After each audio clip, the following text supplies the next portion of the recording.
Welcome back to another episode of Can You Reach That? Can you reach that? How you doing today? I am doing well, sir. That is good to hear. I was going to ask you a couple of questions about some Whoa. oddness. What's with the interrogation? Well, Not I kidding. mean, I keyed. look at me and look at you. Who's supposed to be interrogating? Here we go. Racial jokes. Here we go. Uh, Not in Trump's America. Not at all. Anyway, the English language is funny. English language is hilarious. I mean, what other language has 3 versions of the word there? Right. Left. So why does like things like slow down or slow up mean the same thing? Ooh. Slow down, slow up. It's Slow down. Remember that song? right. Slow down and slow up. Why do they mean the same thing? And Uh, which one came first? Slow down probably came Yeah, first. slow down was probably first, and then people they slow up. Maybe it's that same. It's the white the slang, white black and the thing. black, the white versus the black. White It's people always, say slow it's down. always the opposite. Yeah, white people say slow Slow down. up. Black people say slow up. So Hey, slow up, dog. similarly, fat chance, slim Uh-huh. chance mean the same thing. Which you would think that would mean the opposite. You're right. Yeah, So because if there's a fat chance, wouldn't that mean a bigger chance? yeah, bigger chance, but Nah, it's not. It's not a fat chance. fat chance. Fat chance of that happening. Right. There's a slim chance of that happening. It's the same thing. Is it the context that it's set in that makes it? I don't think so. It's weird. I That's a feel weird like one. it's the same. Both sayings mean the same thing. Yeah, that's a weird one. So yeah, I mean, it's like why, where did that turn? Like, if people were saying, there's a slim chance of this, and at some point that someone was like, well, there's a fat chance of that happening. Right. Is it because it's sarcasm? Maybe. Or again, that could be another. But then slow down and slow up. That's not. I could see the slim chance, and then somebody being sarcastic going fat chance. You know what I mean? Like you can hear that, and even in the Yeah. inflection. But like, slow down and slow up. Like that doesn't even have any sarcasm. It's hey, slow up, slow down. It's like Pretty serious. I guess maybe it's because of height. Like slow down. You kind of when you slow down. Yeah. Slow up. Hey, slow up. You're more. Your voice goes The up. inflection. Yeah. So I mean, maybe that I don't know, but yeah, just the fact that they literally are opposite meanings, down and up, Right. but you put the word slow in front of it, and they're the same. And that's weird. I know one where it doesn't work. You can't tell somebody to catch down, Right. but you can tell them to catch up. Catch up. Yeah. Maybe we should start catch down. Catch down. Hey, catch down, dog. Catch up. Catch down. Why you so far back there, man? Catch down. Catch down. New words brought to you by Can You Reach That? I don't want to be responsible for that. Maybe it'll make it to the Urban Dictionary. Ah, yes. Right there next Is to the Urban Dictionary right there still next around? To Skibbity. Nah, Skibbity's an Skibbity's official word now. yeah. It's my bad. That's made it to the Cambridge Dictionary. So But yeah, so just is there any you guys got any other ones that mean slangs or just terms that mean the same that opposite are- words that mean the same thing. Yeah, that they're the opposite, but they somehow mean the same thing. It's just And it's usually in slang where that happens. you Yeah, know? yeah, Like, yeah. if it's cool, it It's could be hot. cool. It could be hot. But right, they both mean the same thing. right. Yeah. But slow down, slow up. It's kind of a bizarre one, but it means the same. And slim chance, fat chance. It's Yeah, like- man. The English language is So if a slim chance and a fat chance both mean that there's pretty much no chance, where's the one that means like I got a great chance other than saying great chance? oh yeah, that's I don't even know. I don't think there is it's just you just got a great chance. Or just going bet? I mean, I don't know. It's a weird one. Yeah. It's a weird one. Can you reach that? You see that? Let's talk about it. Be that. Believe that. Let the people know that we see that and what they want to know. Can you reach that? Can you reach that? Now you're home. Can you reach that? Can you reach that? Cool.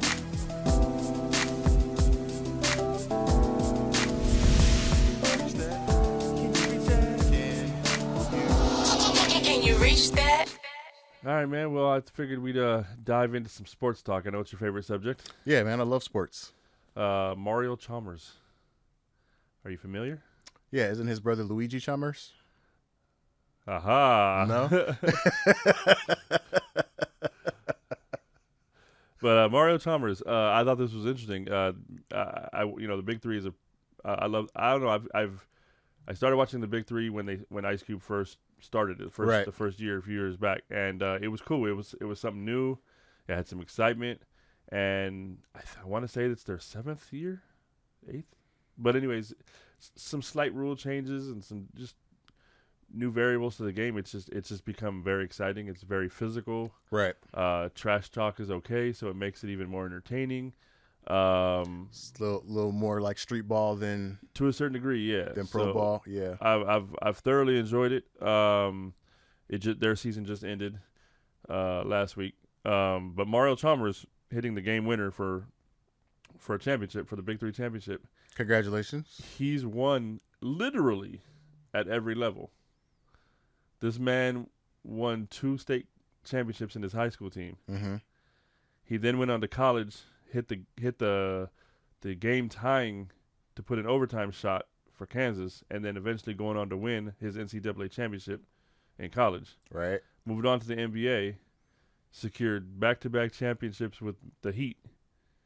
Now he's in the Big Three. He hits the big game winner, seals the deal for a Big Three championship. So you know what that means. If there's ever a senior nursing home league when he's older, and that man gets on a team, it's guaranteed. Well, I mean, before he gets to that point, he's got another championship to win with the Big Three, because it's been 2, 2, and 2. Well, he didn't win 2 in college. Oh, it wasn't 2 in college. Yeah, it was two in high school, 1 in college, 2 in NBA. Got it. And now 1 in the Big Three. So now it's just waiting on the nursing home league. He'll get 2 there. League. Yeah, maybe he'll go back to 2. It'll be 2, 1, 2, 1, 2, 1. Yeah. Yeah. But I just want to shout that out. You know, I know that fact's been spewing around the internet as well, but like it's just crazy. Whatever team this man gets on wins. That's super impressive, you know. So, and is it him? Is it him as an individual? Is it him as a team player? Like, because he's on, he's able to boost the whole team, you know? Because like Kobe, I mean, he carried LeBron and Dwayne Wade. He carried them on the Heat. Sarcasm. You're not a sports fan. Yeah, so I'm like, oh, he did, okay. No, I mean, but he's always been a solid role player. I mean, he's always been a solid. And some people use that term as a negative. It's not. You need role players. Yeah. But he's always been solid. He's always come through. So, but I just thought it was an interesting point that he's won at. You know, whenever you win at high school, college, and NBA, you know, and pro, they always say, oh, this person's won at all levels, but Mario Chalmers has literally won on all levels because right. now he's got the Big Three. Right. So I guess the only thing you could kind of maybe throw in there is and that's the Olympics. Has he been on an Olympic? He hasn't been on an Olympic team yet. No, but I mean, I mean at this point you've got to be like sort of an elite group of people. Yeah. The top tier of players, MVPs, and all of that. But as far as that journey, I mean it's a pretty incredible feat. It is. So, moving into more basketball, I like staying in topics that they're playing basketball. So the extent of your basketball knowledge is it's about it. Curtis Blow. Yeah. Without the basketball. Yeah. So you're the guy that plays basketball without the basketball? Right. Got it. You know, the most I know about basketball is Like Mike, Bow Wow's movie. Ah, yeah. Like Mike. The special Jordan sneakers that give him magical, or Space Jam, which is goated because that's Michael Jordan. That's how I learned who Michael Jordan was. Well, no, I'm kidding. I'm totally joking right now. No, it's from the shoes. Wait, that's the same Jordan?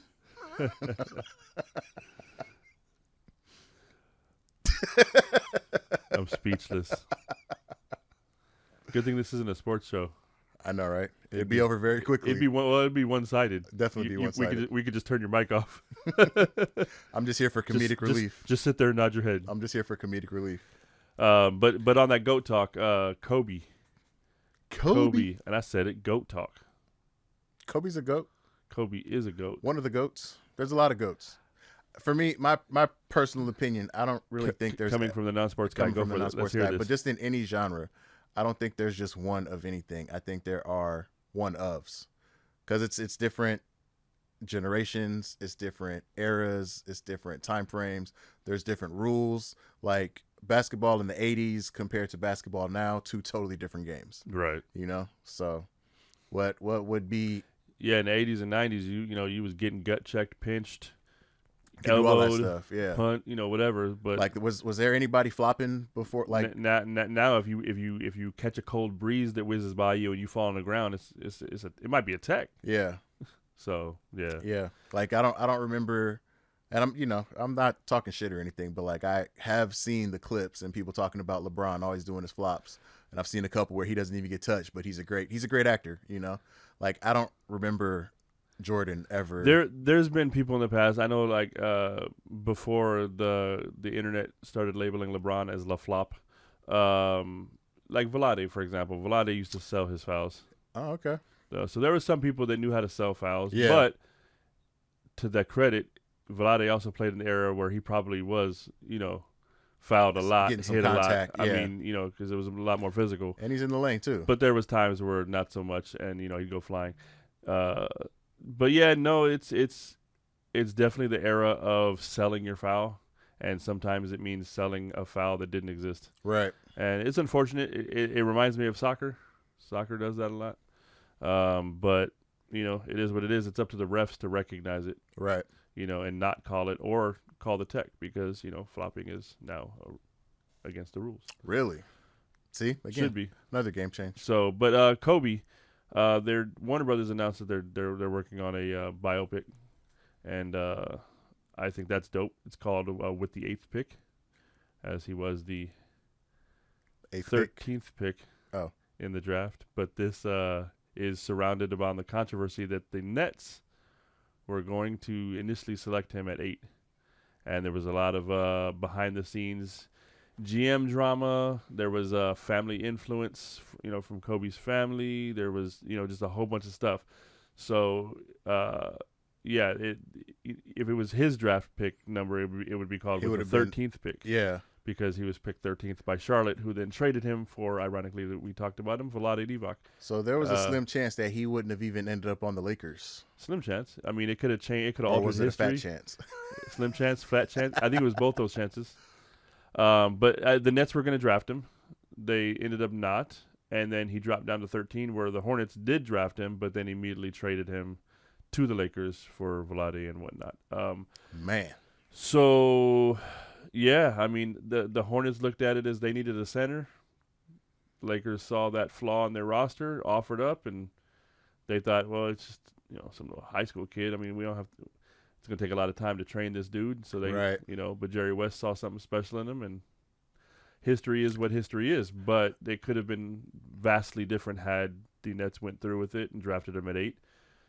They may have kept him. They may have kept him for a short time and then traded him. I mean, who knows, right? Lots of things that could have been different. But this particular biopic is gonna surround that story of draft day and the drama that led up to, and then eventually ended with him landing on the Lakers. So very interesting. I think it's gonna be very interesting. It'll open up some people's eyes that don't know all the details. I mean, none of us know everything. Right. Well, I mean, there's people that lived it that know everything, but as far as public eye, right. But knowing that the Nets were going to draft him, knowing that there was GMs that were on the phones with each other making these deals, and it's a lot of drama. So I'm interested to check it out. So whenever I hear a lot of ex-players, coaches, trainers, and they're you hear these interviews about these Kobe stories. Every time I hear a new Kobe story, I'm like, dang, like I just get blown away because the stuff that he, how dedicated he was, how serious he was. Yeah. That Mamba mentality, right? So this is just going to be another story to hear, and I'm there for it. Yeah, man, that's I'm looking forward to it. Even though I'm not a big sports fan, I don't go looking for that stuff to watch on my own. Yeah, but I am always interested in seeing people's stories, like how they got to where they are from where they were. Right. So that'll definitely be an interesting one to watch. When's it? They got a release date or anything? No, it's just they don't even have cast. It's they got the story, they got everything ready. It's in pre-production, but just the announcements will make that it's in the works. So that's where it stands right now. There's rumors going around that Michael B. Jordan is going to play Kobe. And I think that stems from the fact that he was in the Kobe commercial. There was a Kobe commercial a while back where he played young high school Kobe. Right. So funny commercial too. Is there anybody else that you could see cast as Kobe? I haven't really thought about it. I mean, I suppose they could go with the Michael B. Jordan. I mean, why not, right? He's a commodity right now, so I feel like it could work. That'll be good. He might be a little bit too fit though. I mean, Kobe was pretty skinny, especially when he entered the league. Mm-hmm. So Michael B. Jordan may have to slim down a little bit for it. But who knows? I don't know. That's dope. That's dope. But yeah, man. I mean, the Kobe stories are infinite at this point. Every time I'm on social media, I'm hearing different players on different podcasts and different interviews spewing out new Kobe stories, and it's always just like, it's just incredible. Yeah, I mean that's definitely one person that was dedicated to the craft. Yeah, like when I hear stories about Kobe, it's always about his work ethic. Like he's first one in the gym. He's there hours before everybody else. Like he's practicing before practice, after practice, during practice. Yeah, I think there was a story. I want to say it was Chris Bosh that was talking about it, where they were all waking up early. I think it was for the Olympics, for the Redeem Team thing. Yeah, and I think they were waking up. I hope I'm not mixing up the stories from different points in time, but there was a story where they knew Kobe woke up early to go train, so they wanted to get up early and go train with him, and so they head down early in the morning, and no Kobe, and they go to get their they're going to get their breakfast or whatever, their food, right? And they walk in and Kobe's sitting there, and he's sweating. They're like, wait, this dude already had his worked out. and then Kobe looked at him like, oh, are y'all ready? And then went in there and worked out with him again. Yeah. Like, just that's just crazy, you know? It's like, and they said nobody would beat him to the gym. Nobody would beat him to workouts. Nobody would beat him anywhere. He's gonna beat you there. He's like, you think you showed up to train with Kobe at 5 in the morning or 4 in the morning to put up shots, not realizing that he's already been there for 2 hours and put up 300 shots. Right. So Kobe was like, "Bitch, you wasn't with me shooting in the gym." Kobe's Bitch, you wasn't with me shooting in the gym. They should just.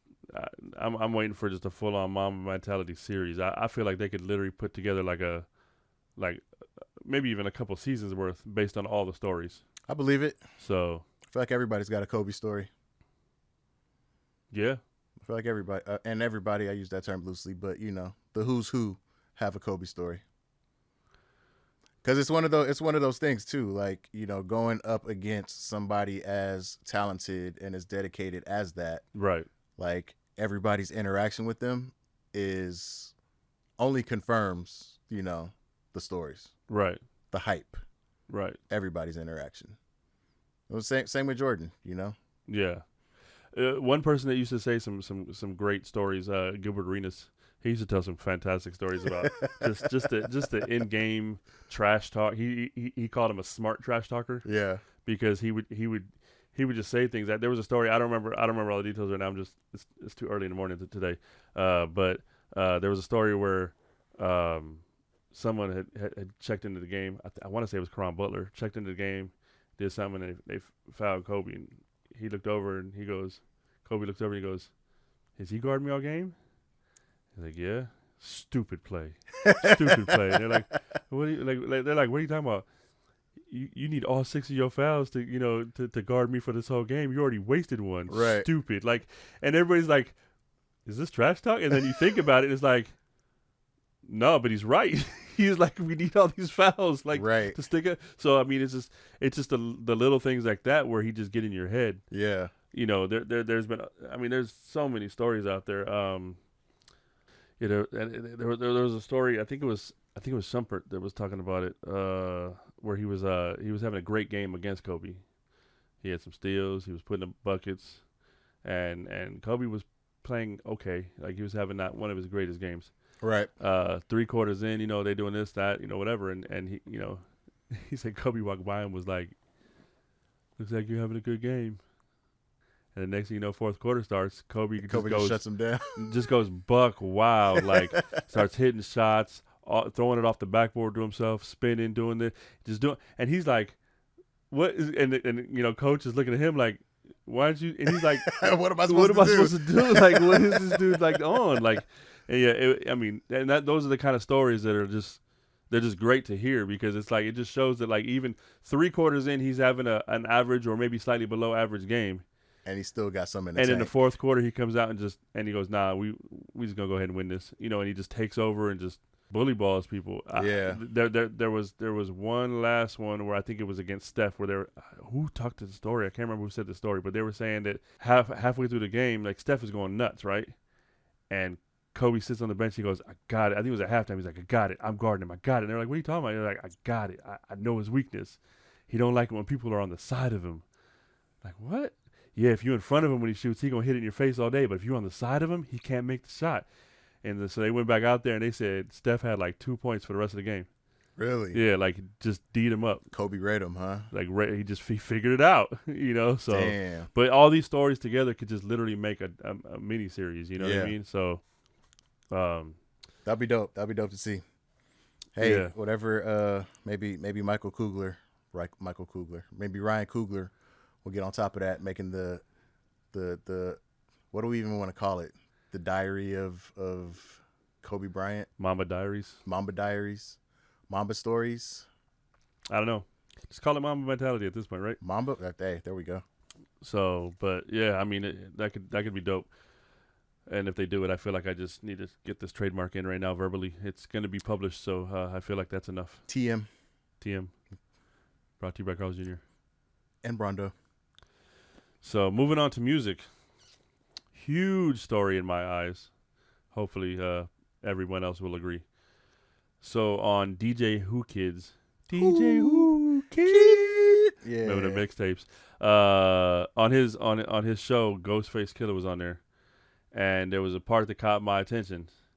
They started talking about Eminem, and the Ghost was like, "Man, I need to get on a track at M." And he literally like calls out like, "Come on, M, let's make history," you know. And and it got me thinking, because I guess a part of me always thought that there's got to be like an Eminem and Wu-Tang member at some point. You know? I don't think there is. And I thought like for a second, I thought there was an Eminem meth maybe, and I couldn't think of nothing. I was Googling. I was using ChatGPT. I'm just like, there's got, and I know he did. You know, he said a song with Redman and whatnot. I know there's that, but him and Meth. I think him and Meth might have been a freestyle or a cipher. Yeah, there was some cipher stuff. Nothing official. No studio. Yeah, so I'm like, and I would have thought that would have happened at some point too. But like, then I started thinking about like, wow, like Eminem on not just a Wu member track, but on a Wu beat, like on a RZA beat, or you know what I mean, like just that style. That could be interesting. That would be interesting. So, and then I started thinking like, okay, so if him and Ghost link up and they do a track, that's dope. But now I do want an Eminem and Meth track. Now I do want an Eminem and Raekwon. Yeah. You know what I'm saying? So now I'm like, well, let's just get a whole Wu. M and Wu? Just a M and Wu collabo. You know what I mean? Throw Redman in the mix. He's an honorary Wu member anyways. But I just started thinking about that. I was like, yeah, Eminem and Ghostface would be crazy. That would be crazy. So I thought it was cool that he was shouting it out. It was a good interview overall, but that was one of those things where it was like, ooh, yeah, like what would that be like? That'd be pretty dope to see. So I'm enjoying some of the tracks on Supreme Clientele too. So I haven't had a chance to listen to it yet. Yeah, I listened to Raekwon's. Raekwon has some bangers on there. He did have some bangers on there, but I haven't had a chance to check out his yet. Yeah, Supreme Clientele too. Man. Go check it out. I might hit that up today after we finish recording. But I mean, I did. You know, you brought up Eminem. It has me thinking. I just watched Stans the other night. Yeah, I haven't got there yet. I was planning on watching it hopefully this weekend. I ain't gonna spoil it, but I do think you'll enjoy. I mean, there's nothing really to spoil. It's literally a documentary focused on his fans, his interaction with the fans, and how his fans receive him. Right. Hence the name of the movie Stan, based off the song. Is that where they got it from? Right. Based off the song Stan, you know? Yeah. A crazy, obsessed fan who thinks he has this relationship with M that he really doesn't. But, yeah, it's a lot. I didn't realize how much impact Eminem had on his fans. Like, me personally, like, I enjoy him as an artist. Right. I've listened to his music. Like, you know, him telling... I mean, you were telling me how you guys were hanging out. You got starter jackets together and everything. So, you guys are close, right? I told you that in confidence. That wasn't for the public's ear. Gosh. Nah, but it was it's just a trip to see how much impact and influence he's had on his fans who have dealt with a lot of the same struggles that he has. Right, You know, right. The shitty childhood, his struggle with addiction. Mm-hmm. You know, even to a point to where missing out on special family events, Right. and then having that realization, like, yeah, I don't want to miss the rest of my life, and then him facing his sobriety, owning his sobriety, writing about it.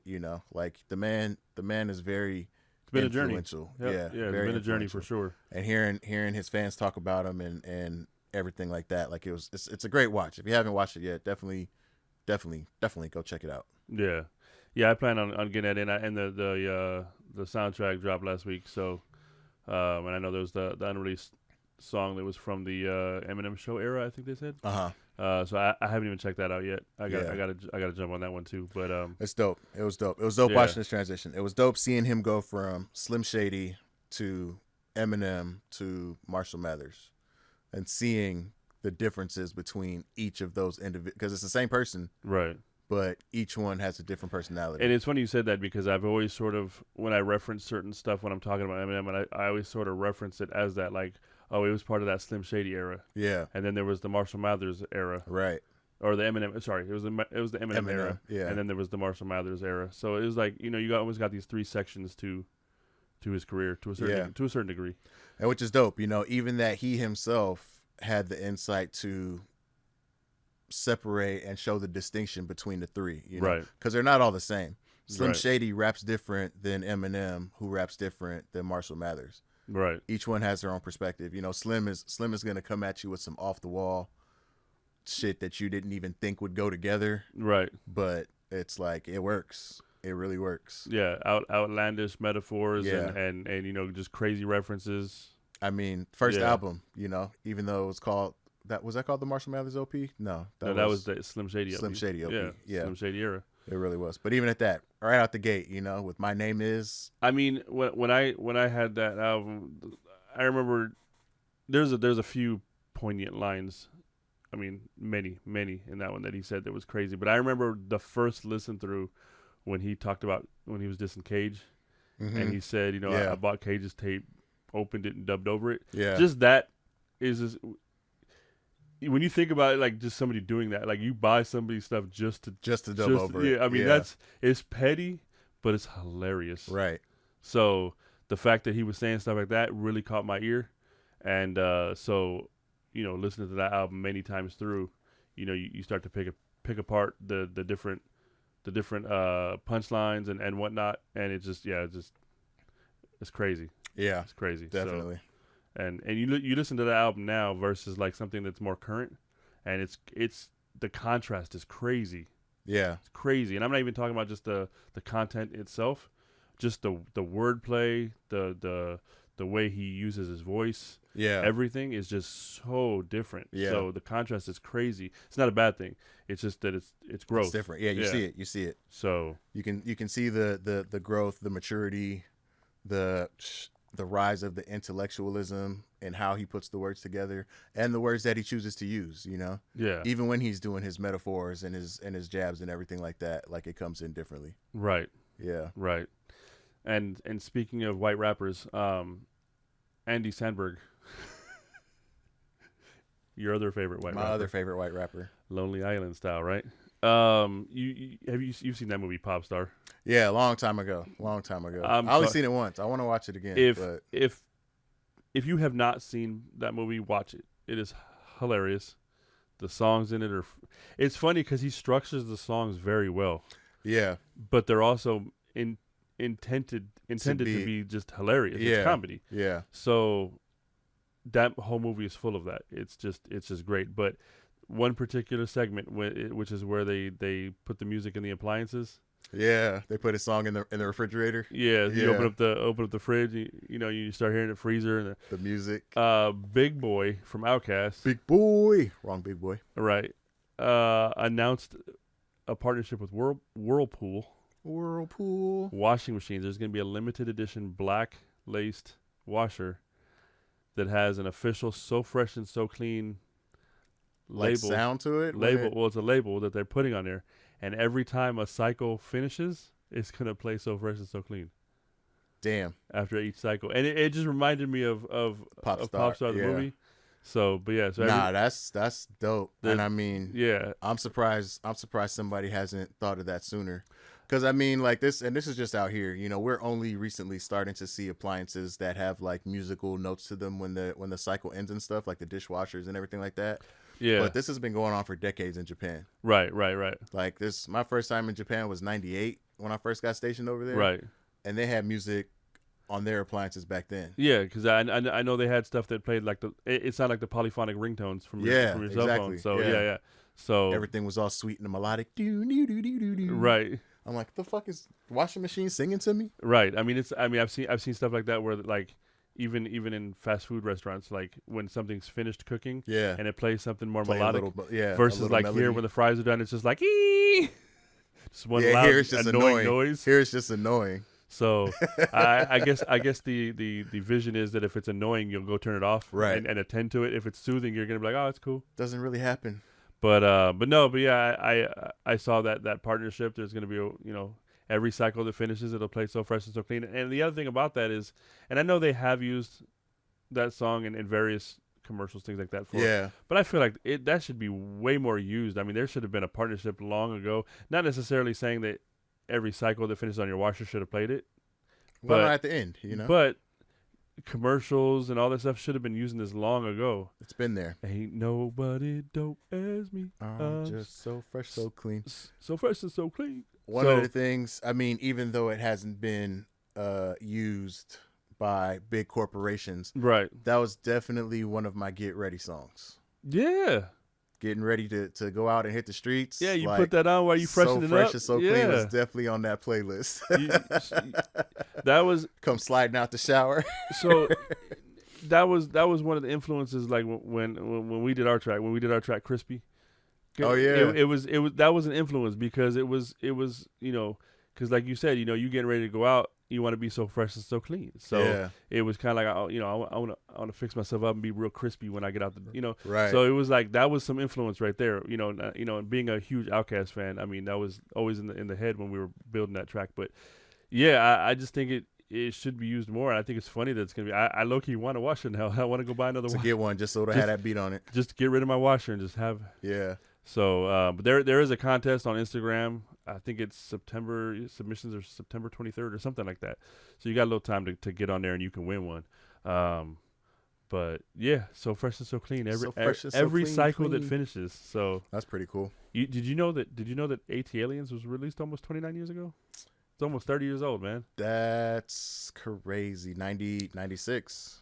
Throw your hands in the air. Man, Wave 'em AT like you Aliens. just don't care. AT Aliens was a great album. Elevators. Elevators, yeah. I love me some Elevators. Jazzy Bell. Jazzy Bell was great. Yeah, that album is just classic. All those albums back then. Yeah.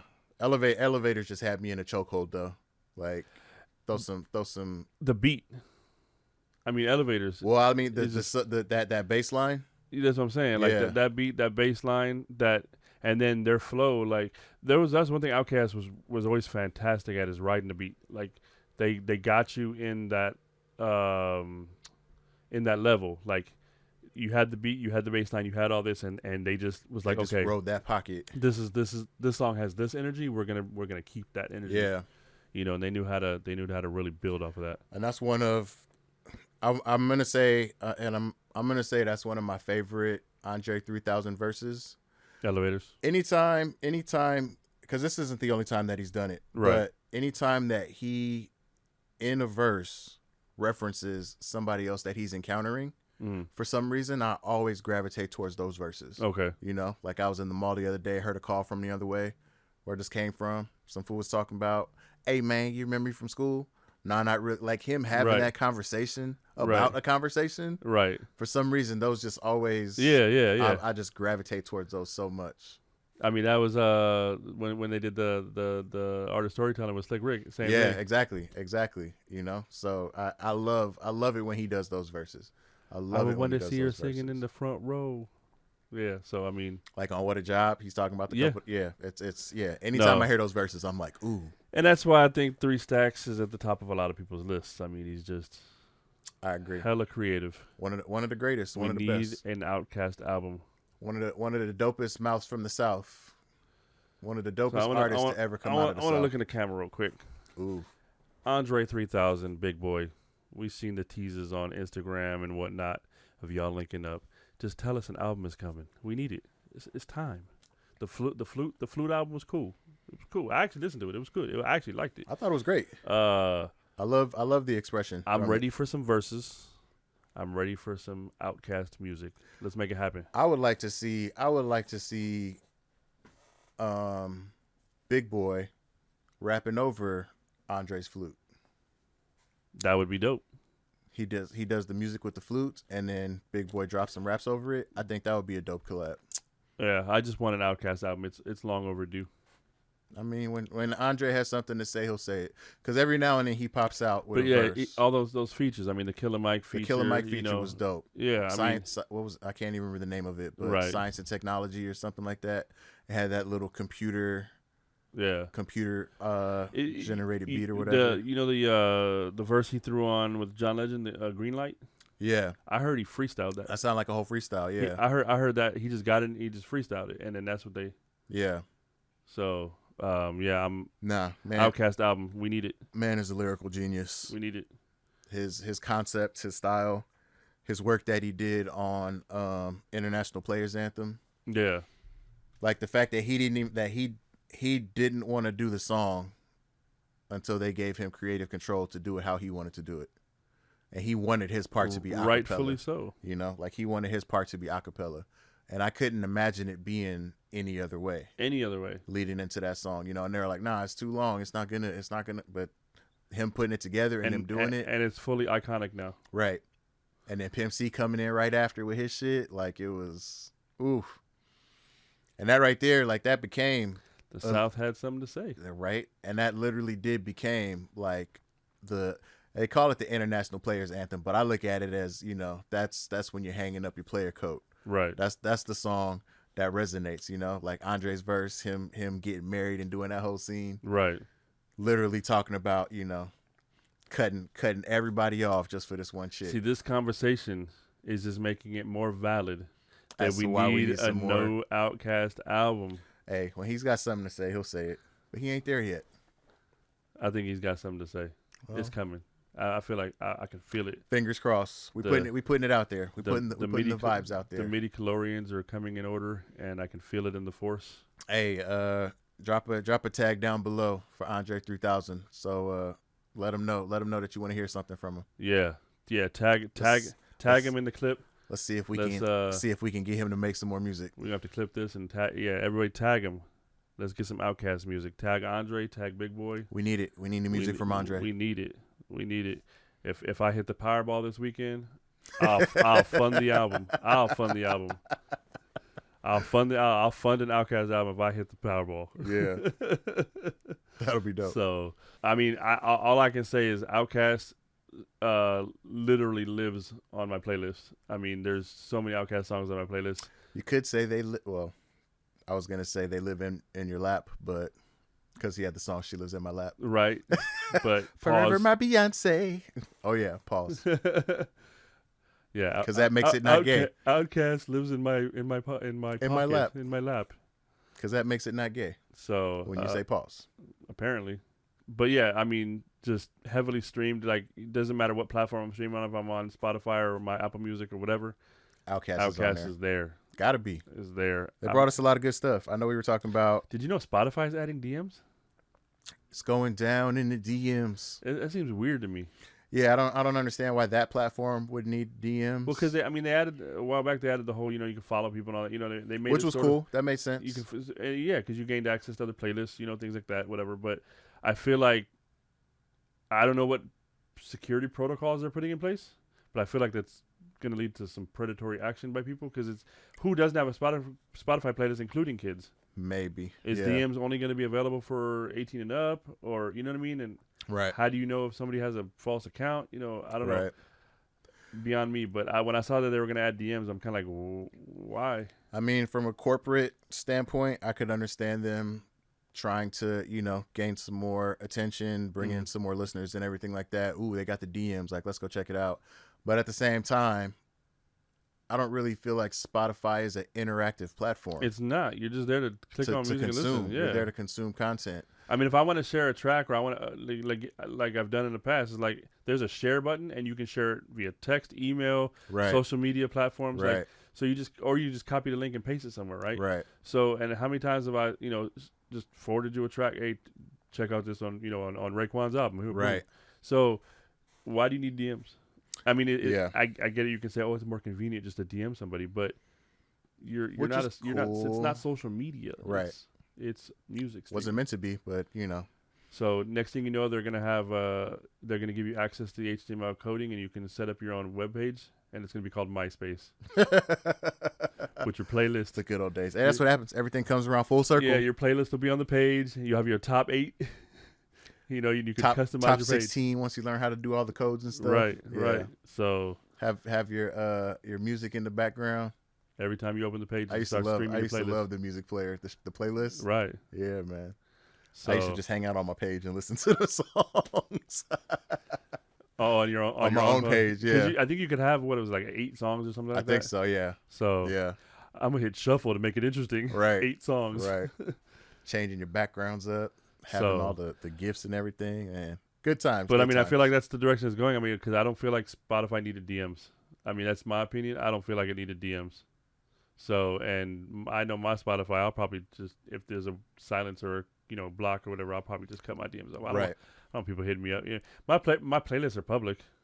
So if you know my user, you follow me, whatever, like my playlists are public, but I'm not going to sit there and chat about it. I don't know. Maybe Andre 3000 will hit you in the DM on Spotify, Damn it. And then then you'll miss it because you blocked it. Once he finds out that I hit the Powerball and I promised to fund the album. I don't want to miss that because I'll fund it. He was on Spotify. He heard your playlist and he wanted to reach out and let you know how dope he thought it was. It's like, dang, there's a lot of Outkast on here. You must be a really big fan. Yeah. You even have the skits. Yeah. DMs on Spotify, it seems a little, it's interesting. I'm interested to see where it's going to go, but doesn't seem like a good place for it. There's going to have to be some sort of regulations and protocols in place to prevent what will happen if there's not. Yeah.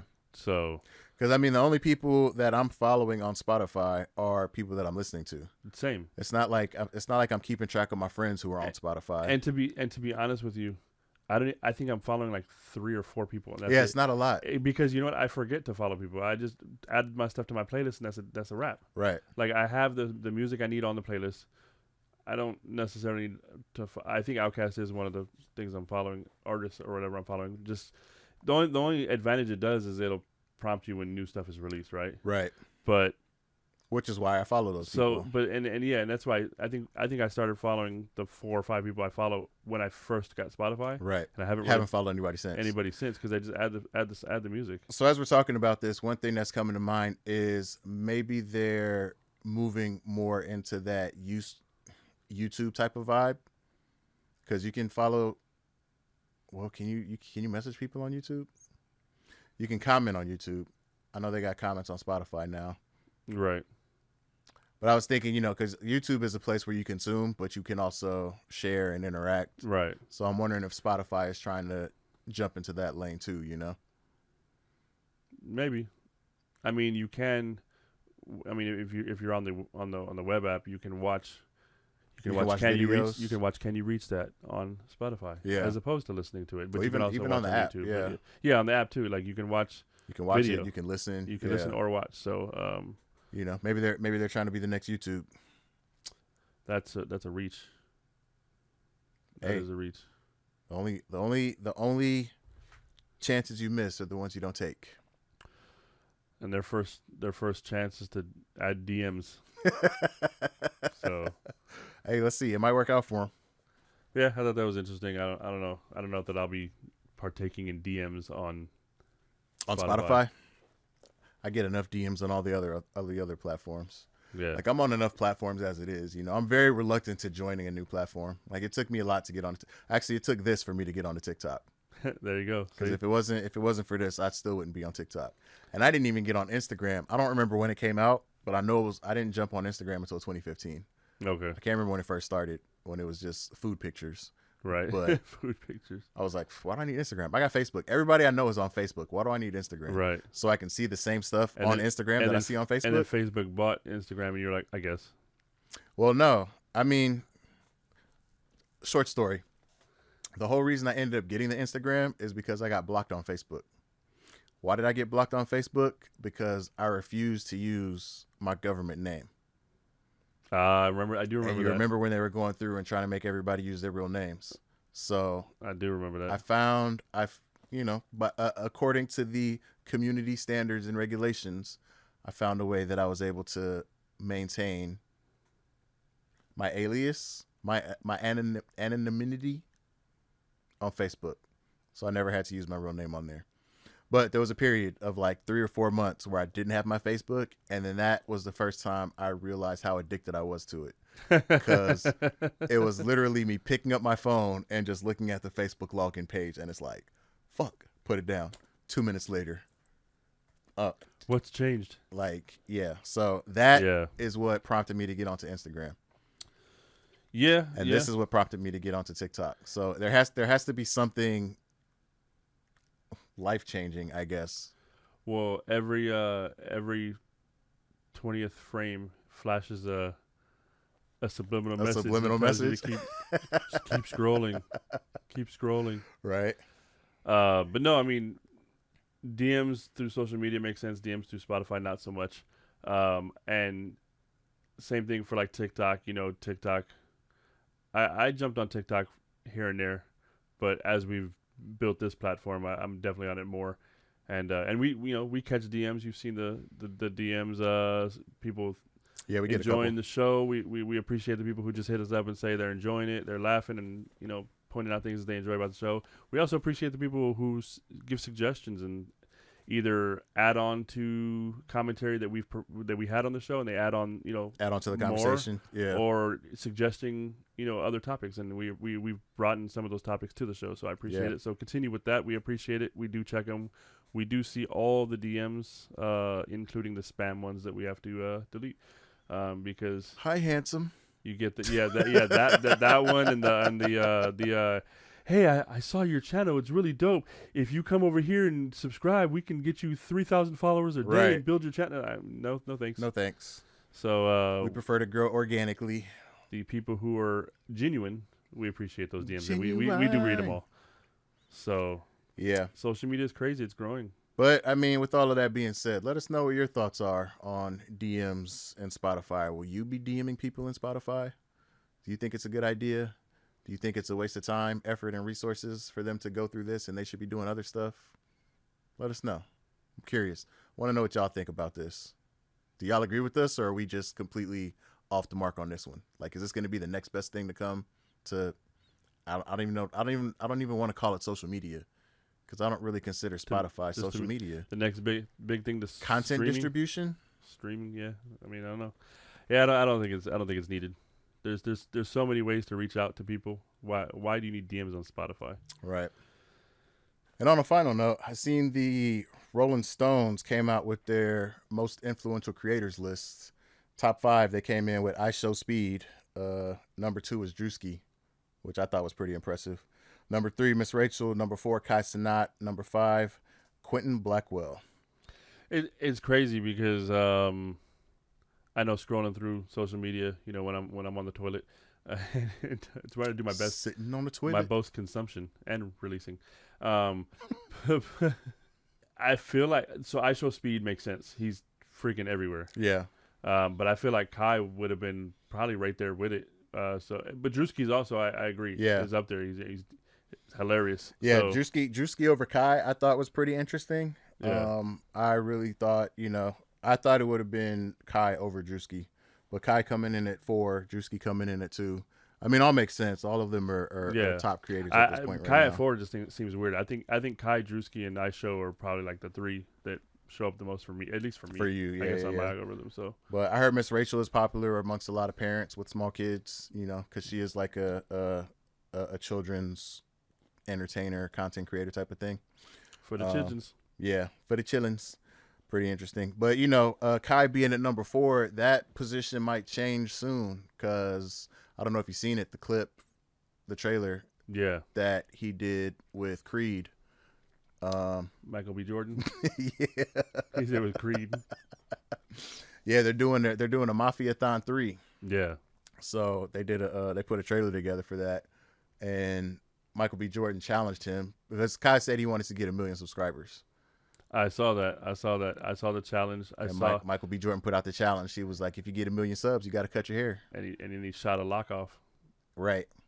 And it's crazy, behind the scenes or the production of that commercial snippet, whatever you want to call it. It was really good. It was top tier. It was really good production. I don't know what the budget was for it, but it was definitely done very professionally. Yeah. Like that looked like some box office movie cinema magic right there, the way that they did it. So I don't know if that was a result of, Kai's team and everything like that, or if that was Michael B. Jordan's team, or if that was something they collaborated with together. Like, if we're going to do it, like, let's do it like this. Right. But I thought it was pretty dope. I'm actually looking forward to it. I didn't watch the Mafiathon 2 that they did.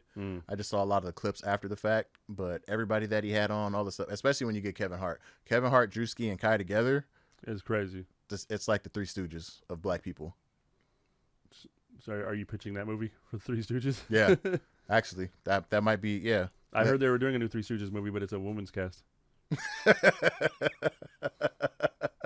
Welcome to Wokesville. Nah, but I think that would be interesting to see. I mean, if they could do it, Kai, Drewski, and Kevin Hart as the Three Stooges. That'd be funny. Could you see that? That'd be pretty dope. Hey Mo, who would be Mo? Probably. Would they still call them the Three Stooges, or would they come up with a different name? Ooh, see, that'd be even better. Yeah, but no, I saw that. I thought that was pretty cool. It's nice because I feel like this is the new era of entertainment. We've drifted, I won't say away from, but we've definitely shifted from like the mainstream movie star to the independent content creators. Yeah, I'm probably gonna check out the stream.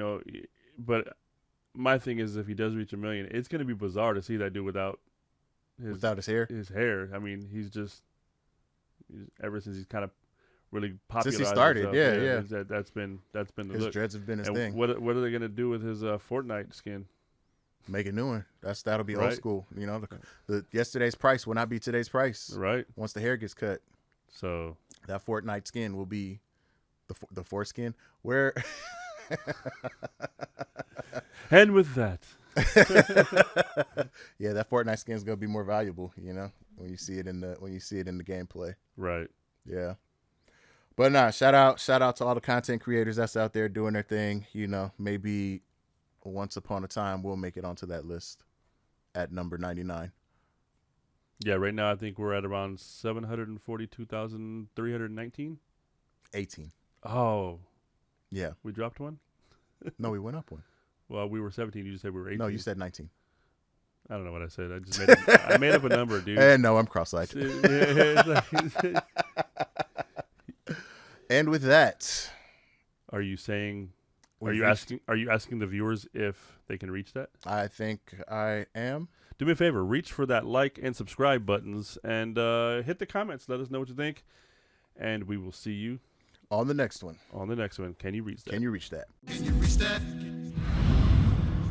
Can you reach that?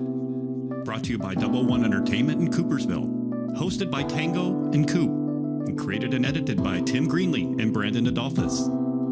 Music, sound design, and editing by Michael B. That's me. Visual art and graphic design by Jonathan Greenlee. Additional visual design by Timothy Greenlee.